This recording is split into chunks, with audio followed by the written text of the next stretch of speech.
बचपन से क्रांति तक। 1907 की ठंडी सुबह थी। पंजाब के एक छोटे से गांव में सरसों के खेत सुनहरी धूप में नहा रहे थे। 8 साल का बलदेव नंगे पांव खेत की मेड़ पर दौड़ता तितलियों का पीछा कर रहा था। उसके चेहरे पर मासूम हंसी थी, लेकिन गांव के माहौल में एक अजीब सा डर और बेचैनी छाई रहती थी। गांव के बुजुर्ग अक्सर चौपाल पर बैठकर फुसफुसाहट में बात करते। अंग्रेज फिर लगान बढ़ा रहे हैं। पिछले हफ्ते जगराम के बेटे को बिना वजह जेल में डाल दिया। एक दिन बलदेव ने दूर से देखा, कुछ अंग्रेज सिपाही घोड़ों पर सवार गांव में घुसे। उनके पीछे 2-3 भारतीय सिपाही भी थे, लेकिन उनकी आंखों में डर साफ झलक रहा था। अंग्रेजों ने खेत के पास खेल रहे बच्चों को डांटा, एक किसान को लाठी से मारा और आगे बढ़ गए। बलदेव की बाल मन में यह दृश्य पहली बार एक चुभन बनकर बैठ गया। ये लोग हमारे अपने लोगों को ऐसा क्यों कर रहे हैं? जलियांवाला बाग, वो दिन जिसने सब बदल दिया। साल 1919। बलदेव अब 12 साल का हो चुका था। वो अपने चाचा के साथ अमृतसर गया था, बैसाखी के मेले में। चाचा ने कहा था, आज जलियांवाला बाग में बड़ा जमावड़ा होगा। जनरल डायर के कड़े कानून के खिलाफ लोग आवाज उठा रहे हैं। भीड़ में बच्चे, बूढ़े, औरतें सब थे। कोई नारे लगा रहा था, कोई भाषण सुन रहा था। बलदेव को यह किसी त्योहार जैसा लगा, लेकिन उसके भीतर हलचल भी थी। क्या सच में कोई अंग्रेजों को हटा सकता है? फिर अचानक गेट बंद हो गए। टावर पर खड़े सिपाहियों ने गोलियां बरसानी शुरू कर दी। चीखें, खून, भागते लोग, गिरते शरीर। बलदेव ने अपनी आंखों से देखा कि कैसे एक बूढ़ी मां अपने बेटे को ढाल बनाने की कोशिश में खुद गिर पड़ी। कैसे एक नौजवान अपने छोटे भाई को उठाए दौड़ा, लेकिन गोली लगते ही दोनों वहीं ढेर हो गए। बलदेव और चाचा किसी तरह एक दीवार की आड़ में छुपकर बच निकले, लेकिन उस रात बलदेव सो नहीं सका। उसके कानों में गोलियों की आवाज और लोगों की चीखें गूंजती रहीं। उसने तय कर लिया, अब ये नहीं चलेगा। संघर्ष की राह। स्कूल में बलदेव अब और पढ़ाई से ज्यादा इतिहास और राजनीति में दिलचस्पी लेने लगा।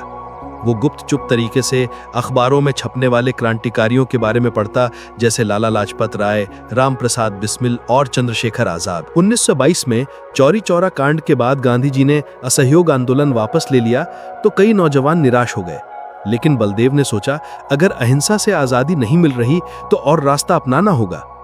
वो लाहौर गया और गुप्त बैठकों में शामिल होने लगा। वहीं उसकी मुलाकात भगत सिंह और सुखदेव से हुई।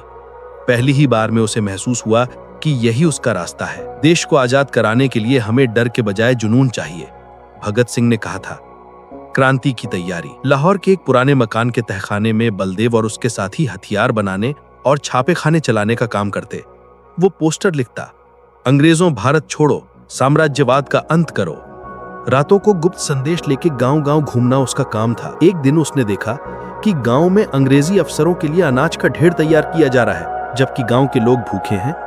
बलदेव ने अपने साथियों के साथ मिलकर वो अनाज गरीबों में बांट दिया। गांव वालों ने पहली बार महसूस किया कि अंग्रेजों से डरना ही एकमात्र रास्ता नहीं है। लाहौर षड्यंत्र केस। 1928 में लाला लाजपत राय पर पुलिस ने लाठीचार्ज किया और उनकी मौत हो गई। बलदेव का खून खौल उठा। अब सिर्फ नारों से कुछ नहीं होगा, उसने सुखदेव से कहा। जल्द ही पुलिस ऑफिसर सॉन्डर्स की हत्या का फैसला हुआ। बलदेव भी उस योजना में शामिल था। हालांकि उसने सीधे गोली नहीं चलाई, लेकिन भागने में मदद की और हथियार पहुंचाए।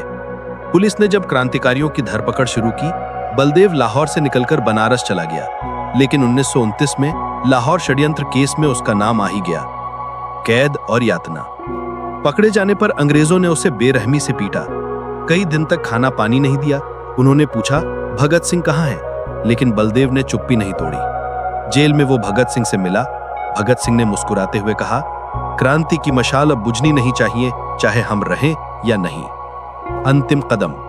1931 में भगत सिंह, सुखदेव और राजगुरु को फांसी दे दी गई। बलदेव टूट गया, लेकिन उसका हौसला नहीं टूटा।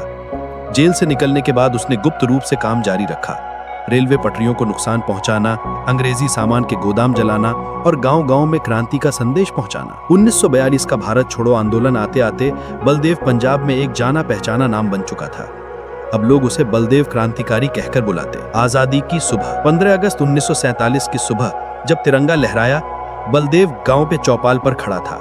उसकी आंखों में आंसू थे, ना अपने लिए बल्कि उन सब के लिए जो इस दिन को देखने से पहले शहीद हो गए। लोग उसके पास आए, उसका हाथ थामा और कहा, ये आजादी तुम्हारे जैसे वीरों की वजह से है। उसने सिर्फ इतना कहा, ये लड़ाई सिर्फ मेरी नहीं थी, ये हर उस इंसान की थी जिसने अन्याय के सामने झुकने से इनकार किया। समापन। बलदेव ने बाकी जीवन युवाओं को देशभक्ति और स्वतंत्रता के महत्व के बारे में सिखाने में बिताया।